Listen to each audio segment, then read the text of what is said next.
පැටවු ඔයාලා දැක්කද මේ දවස්වල මේ Facebook එකේ එහෙම ප්‍රචාරය වෙන පෝස්ට්.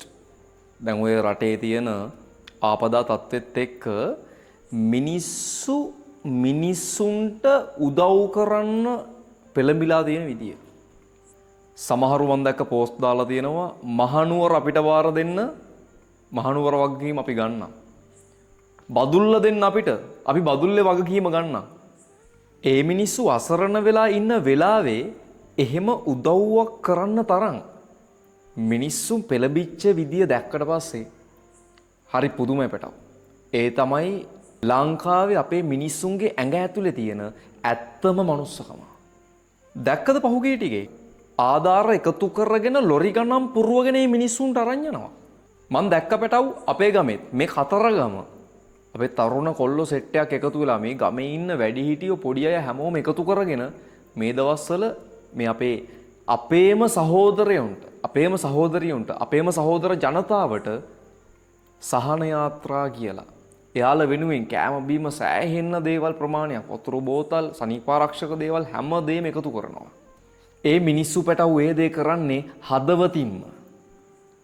ඒ මිනිස්සුන්ට කරන්න වෙන වැඩක් නැතුව නෙමෙයි. රස්සාවක් නැතුව නෙමෙයි. මටත් හැම වෙලාවෙම ඒ වැඩසටහනට සම්බන්ධ වෙන්න බැරි වුණා. හැබැයි මට ඉඩ තියෙන වෙලාවේ එතෙන්ට යනකොට මං දැක්ක හරිය ලස්සන දෙයක් තියෙනවා.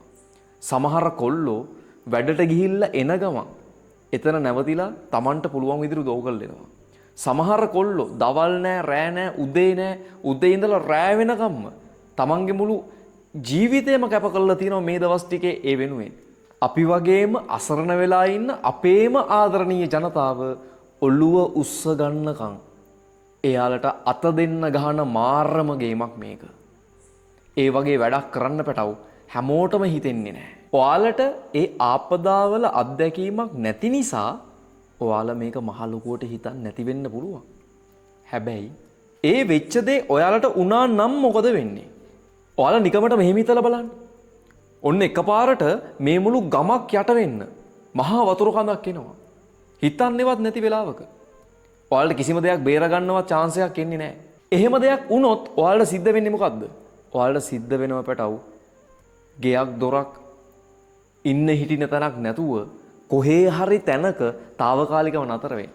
මුළු ගමේම පිරිසක් එක තැනකට එකතු වෙලා එහෙම తాවකාලිකව නතර වෙලා ඉද්දි ගෙවල් 3-4ක පිරිසක් එක තැනකට එකතු වෙලා එහෙම නතරලා ඉන්නකොට ඒ දැනෙන දේ හැමදාම මෙට්ටේ උල සැපට නිදාගත්ත මිනිස්සුන්ට එහෙම සැපක් නැතුව දවස් ගාණක් එක දිගට නිදා ගන්න වෙනකොට හොඳට කෑම බීම කාලා ගෙවල් ඇතුලේ ජීවත් වුණු මිනිස්සු කන්නේ දවසට එක වේලක් නැතුව ඉන්නකොට තමන්ගේ ළඟම සහෝදර සහෝදරියෝ වගේ හිටපු මිනිස්සු එක එක්කෙනා දවස ගානේ මැරලා යනකොට අඳින්න ඇඳුමක් නැතුව එකම ඇඳුමෙන් දවස් ගණන් ඉන්නකොට ඒ දැනෙන හැඟීම ඒ මානසික මට්ටමෙන්ම අපි හිතන්න ගියත් අපිට හරියට දැනෙන්නේ නැහැ පැටව. ඒකේ ඇත්තම தත්ත්වය දන්නේ එයාලම තමයි. නිකමට ඒ විදිහට හිතලා බලන්න. ඔයාලට කොහොම දැනෙයිද? අන්නේ දැනෙනවා වගේ 100,000 ගුණයක් ඒ මිනිස්සුන්ට දැන් ඒක දැනෙනවා. ඒ මිනිස්සු ඒක අත්විඳිනවා. අපිට මේ වෙලාවේ කරන්න පුළුවන් එකම දේ අපේ ඒ සහෝදර මිනිස්සු වෙනුවෙන් මොනෝම හරි දෙයක් කරන එක. තව දවසක් ඒ මිනිස්සු ජීවත් කරවන්න ඒ මිනිස්සු අහපව් යථා තත්ත්වයටපත් වෙලා සුපුරුදු පරිදි ජීවන රටාවට හුරු වෙනකන් අපිට එයාලට අත දෙන්න පුළුවන් නම් පැටවු මේ වෙලාවේ වටින්නේ ඒක. ඔයාලට මහ ලොකු දේවල් කරන්න ඕනේ නැහැ.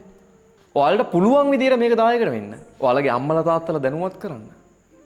ඒ දවල් රෑ නැතුව මේකට වෙහෙසිලා ඒ මිනිස්සුන්ට අත දෙන්න උදව් කරන්න හදන ඒ තරුණ පිරිස්සලට ඔයාලට පුළුවන් දෙයක් ගිහින් දෙන්න. මේ දේත් එයාලට දෙන්න කියලා. ඒක කෑමක් වෙන්න පුළුවන්, වතුර බෝතලයක් වෙන්න පුළුවන්, බෙහෙත් ටිකක් වෙන්න පුළුවන්, ඇඳුමක් වෙන්න පුළුවන්, මොනවා හරි සනීපාරක්ෂක දෙයක් වෙන්න පුළුවන්. ඔයාලට පුළුවන් ඕනම විදියකින් මේ වෙලාවේ එයාලට උදව් කරන්න. මේ පැටවු එයාලට ඔයාලගේ උදව් ඕනම වෙලාව අපි කොච්චර හම්බ කරලා කොච්චර සල්ලි පුදි ගහගෙන ජීවත් වුණත් වැඩක් නැහැ පැටවු. අපිට හැමදේම එක තත්පරයකින් අතාරින්න සිද්ධ වෙනවා කියලා අපිට ඔප්පු වෙලා ඉවරයි. අපේ කොච්චර බලපුරුවන්කාරකම් තිබ්බත්, ගණන්කාරකම් තිබ්බත්, අපිට කොච්චර හයියක් තිබ්බත් ඒ හැමදේම සෝබා දහමට යටයි පැටවු. අපි අපේ මිනිස්සු වෙනුවෙන් මේ වෙලාවෙන් සෙට් වෙමු පැටවු. මේක අපි එයාල වෙනුවෙන් ඉන්නම ඕන වෙලාව.